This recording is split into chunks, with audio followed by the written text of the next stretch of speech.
everybody. Do you know what to do or not to do when purchasing a home? Well, this is the start. It's day one of a little 5-day mini series that I'm going to be doing on that exact topic. I'm going to give you one do and one don't when considering purchasing a home.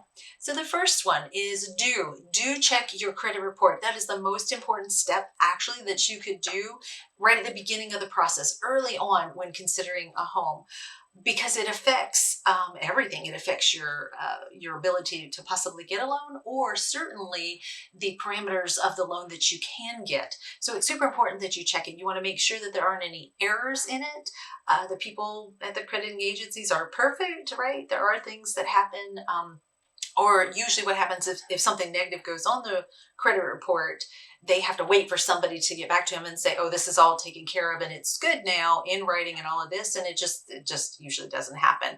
So always a good idea to check your credit report. Make sure that everything on your credit report is correct, that doesn't contain any wrong data. But also, not only that, you can, if you're doing it early enough, you can actually take steps to correct your credit, which is a great thing, and improve your score a little bit. Always good to improve your score. For instance, let me just give you an example. Two people applying for a loan. One person has a 679 FICO score. The other person doing it has a 680 FICO score. 1 point difference. But that 1 point difference can cost a full point interest rate difference in the loans. Well, that's $3,000 on a $300,000 loan. And who wants to pay an extra $3,000 if you don't have to? So super important to look at those credit scores. Another consideration is that a lower credit score can actually make you pay more in PMI. So if you're not putting down 20% on a loan, a conventional loan, you have to pay PMI, which is private mortgage insurance, to just ensure that they are going to get their money. And you have to do that every single month for the life of the loan. It really kind of stinks. It can be hundreds of dollars. So the lower your credit score, the more you can potentially pay in PMI as well. So just remember, good FICO scores are your friend, and bad ones can really hurt you. So that's the first do. The first don't. You don't want to give in to pressure or buy the most expensive home on the block. This is super important. If you do not understand what it is that you're signing, don't sign it. Do not give in to pressure. Don't let a real estate agent, a mortgage lender, an attorney, and anybody who stands to make money off of you and your loan, just make sure that you are understanding everything and don't give in to pressure, even of which house to buy, right? This needs to be your decision. Your family's decision needs to be the best one for you.